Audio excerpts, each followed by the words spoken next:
ధైర్యంగా ఉండి సుందరయ్య, నువ్వు మళ్ళీ బురదలో పడకూడదని నేను జీపులో తీసుకెళ్తాను. పెళ్ళి ఒప్పుకుందంటే వచ్చే నెల నీ పెళ్లి. ఇదేంటబ్బా వయసు వారిగా సైజు వారిగా వెళ్తున్నారు? నరసింహ ఒక్కను చూడమంటే 10 మందిని చూసినట్టున్నావు. అంతా నీ అదృష్టం. మంచి పిల్లని చూసి సెలెక్ట్ చేసుకో.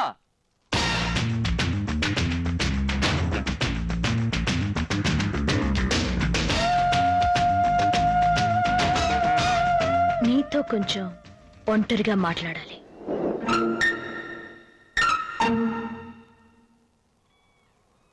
రేయ్, ఆ అమ్మాయి ఊరికే ఒక చూపు చూసినందుకే అందరూ అదిరి పారిపోయారు. ఒక ఆడపిల్ల ముందు నా పరువు తీస్తారెందుకు? దద్దమ్మలారా పుండ్రావతలకి.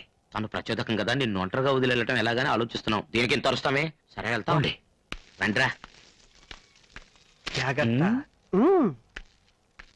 నువ్వెంతో అదృష్టవంతుడివి. ఎందుకు? నాకే నువ్వు నచ్చావే.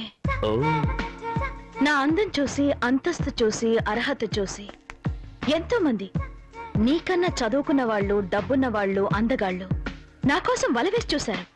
మన దేశంలో మాత్రమే కాదు, విదేశాల్లో కూడా.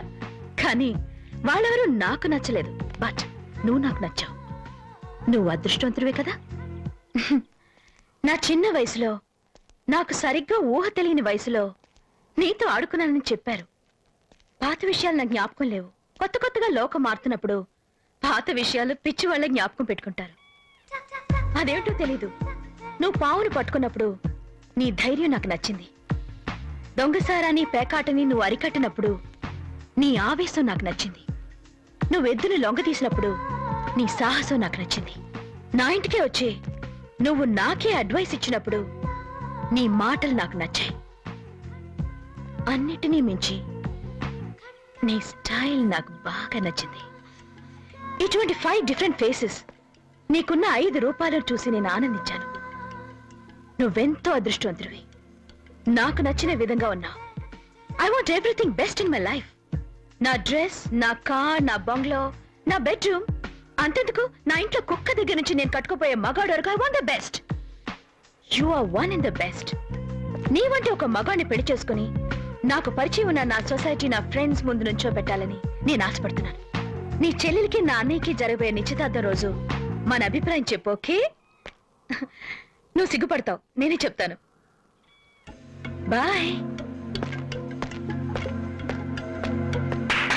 Ma'am, just a minute.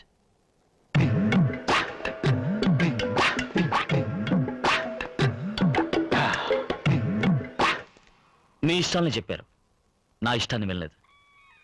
నాకు మీరంటే ఇష్టం లేదు.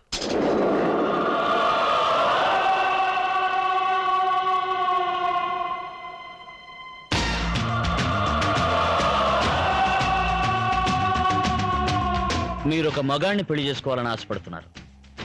నేను ఒక ఆడపిల్లని పెళ్లి చేసుకోవాలని ఆశపడుతున్నాను. ఆ ఆడపిల్ల మీరు కాదు. ఇంకెవరినైనా నువ్వు ప్రేమిస్తున్నావా?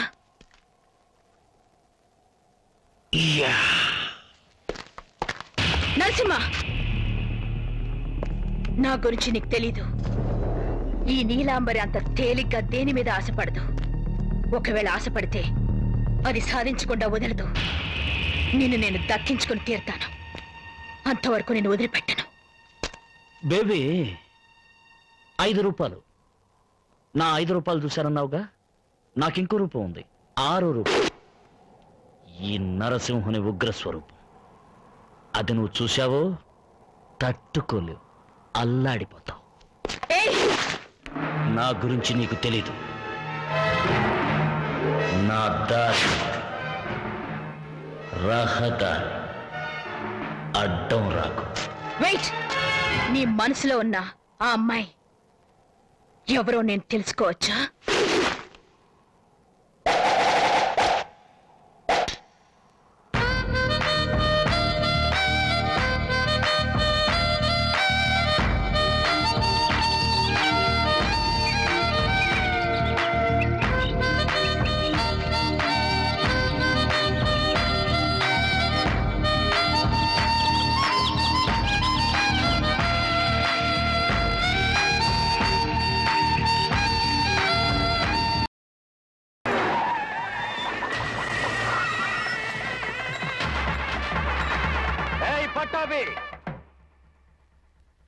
బయటికి వస్తావా లేక నన్ను లోపలికి రమ్మంటావా?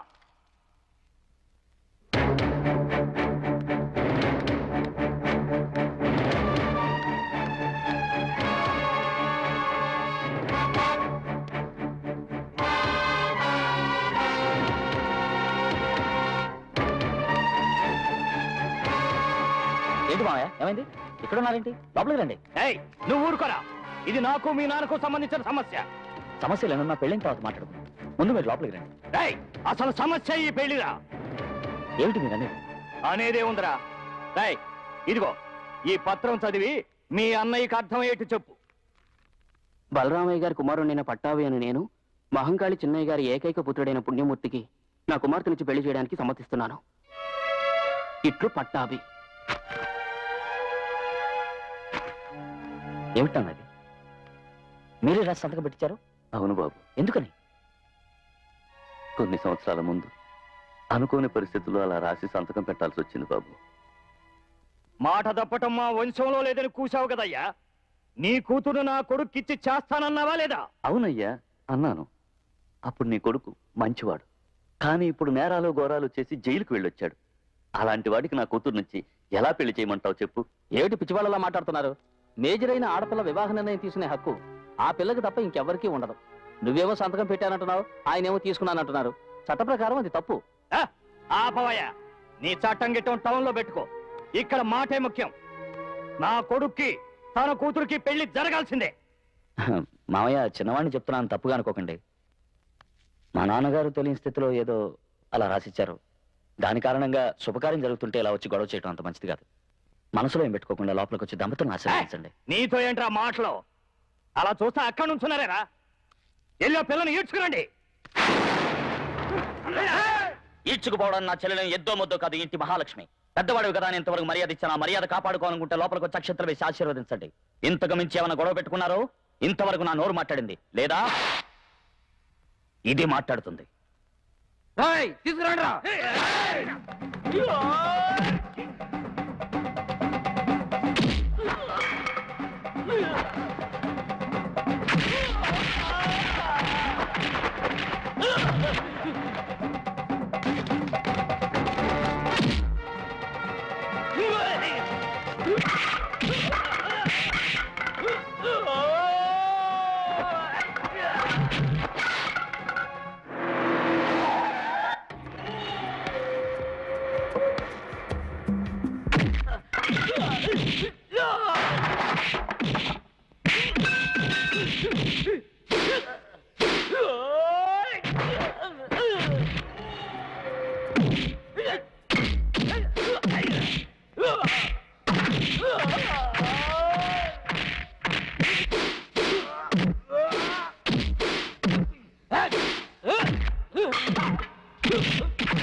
నా చెల్లెలకి ఈ పెళ్లి కొడుకుతోని వివాహం జరిగి తీరాలని దేవుడు శాసించాడు.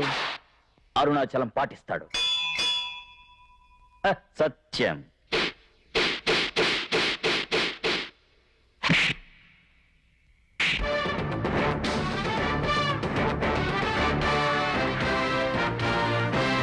ఈ గీటు దాటి ఎవడైనా లోపలికి వచ్చాడంటే గుండెలు తోడేస్తాను.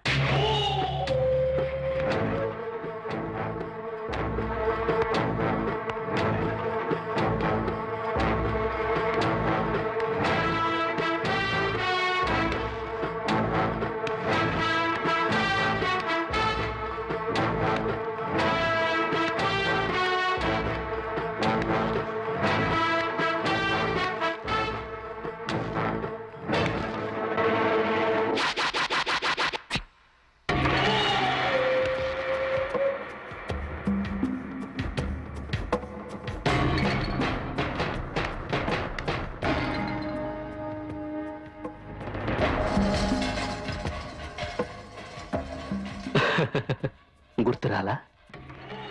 చిన్నప్పుడు చూసా 20 తలలు 50 చేతులు 80 కాళ్ళు నరికిన అదే మూర్తి పుణ్యమూర్తి నీ బావ నేనే.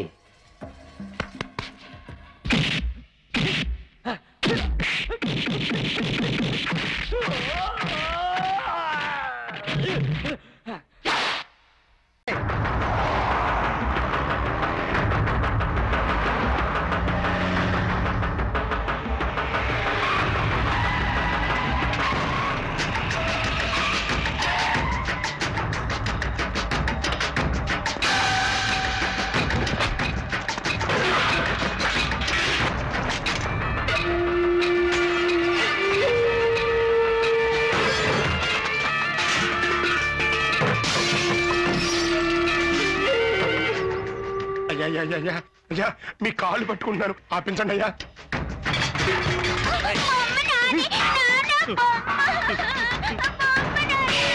అయ్యా మీ బాకీ నేను ఎలాగైనా తెచ్చుకుంటానయ్యా. నువ్వు అప్పు తిరిగిస్తా అని అంటూనే ఉన్నావు. నువ్వు ఇచ్చింది లేదు, నేను పుచ్చుకున్నది లేదు, మరి ఏం చేయమంటావు? వంశపారంపరంగా ఉంటుంది ఇల్లయ్యా, ఊళ్ళో తెలిస్తే ఉన్న పరుగు పోతుంది. ఆ కాలం నాటిల్లు, అందమైన ఇల్లు, కంచుకోట లాంటి ఇల్లు కదిలించలేననే గాని ఉద్దేశం. మా అన్నయ్య ఎంతో వైభవంగా బతికిన ఇల్లయ్యా, కొంచెం టైం ఇవ్వండి, అప్పు ఎలాగైనా తీరుస్తాను. ఎలా ఇస్తావు? దొంగతనం చేస్తావా? నువ్వు చేసినా చేస్తావు, దొంగతనం చేసి ఇచ్చినా ఇస్తావు. ఏం చేయను? నీకు ఇచ్చిన గడువు పూర్తయింది కదా, ఇక నన్ను ఆడించలేవు, కదిలించలేవు. అది దేవుడే వచ్చినా ఏమీ చేయలేడంటున్నా. ఎవరిచ్చారు?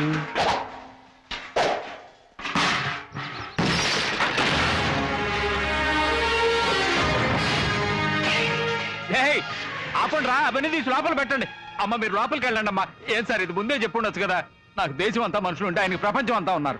నాది నేషనల్ బిజినెస్ అయితే ఆయన ఇంటర్నేషనల్ బిజినెస్. ఆయన ఎప్పుడు ఏ స్విచ్ నొక్కితే ఎక్కడ ఏది వెళ్తుందో ఎవరికి తెలియదు సార్. నన్ను ఎందుకు సార్ ఇరికిస్తారు? మీరు లోపలికి వెళ్ళండి సార్. ఎక్కడ తీసినా అక్కడ పెట్టండి.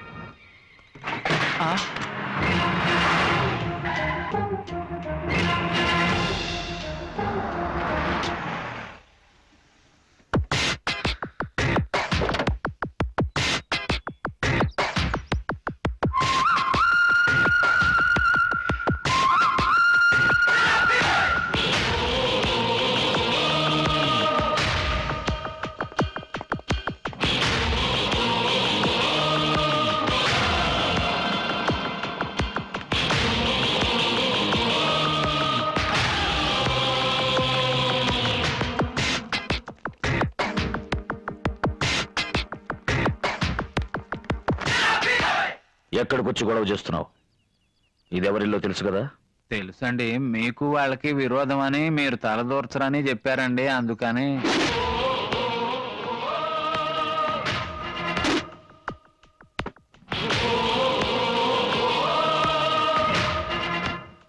నీకు రావాల్సిన మొత్తం వడ్డీతో సహా ఇందులో ఉంది. సరిగ్గా ఉందో లేదో లెక్క పెట్టుకుని పత్రాలు తీసుకురా. లెక్క పెట్టకుండా ఇచ్చేది మీరు, మిమ్మల్ని తలుచుకుంటూ బతికేది మేము. మీ డబ్బుని లెక్క పెట్టగలమా? రాయ్, పత్రాలు తీసుకురండి రా.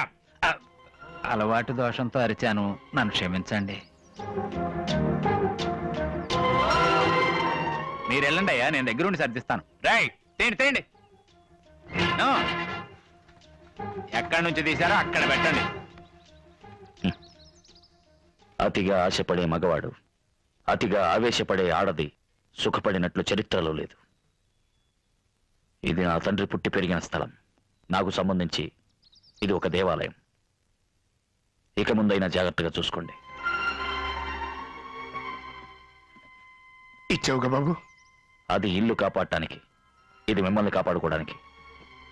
నరసింహ, మీరు పెద్దవారు. మేమంతా పెద్దవాళ్ళమే వయసులో. అందరికన్నా విశాల హృదయం ఉన్న నువ్వు బాబు నిజమైన పెద్ద మనిషివి. నన్ను క్షమించు నరసింహ. బాబాయ్, జీవితంలో ఒకటి మాత్రం గుర్తుంచుకోండి, కష్టపడందే ఏదీ రాదు. కష్టపడకుండా వచ్చింది ఎన్నటికీ నిలవదు.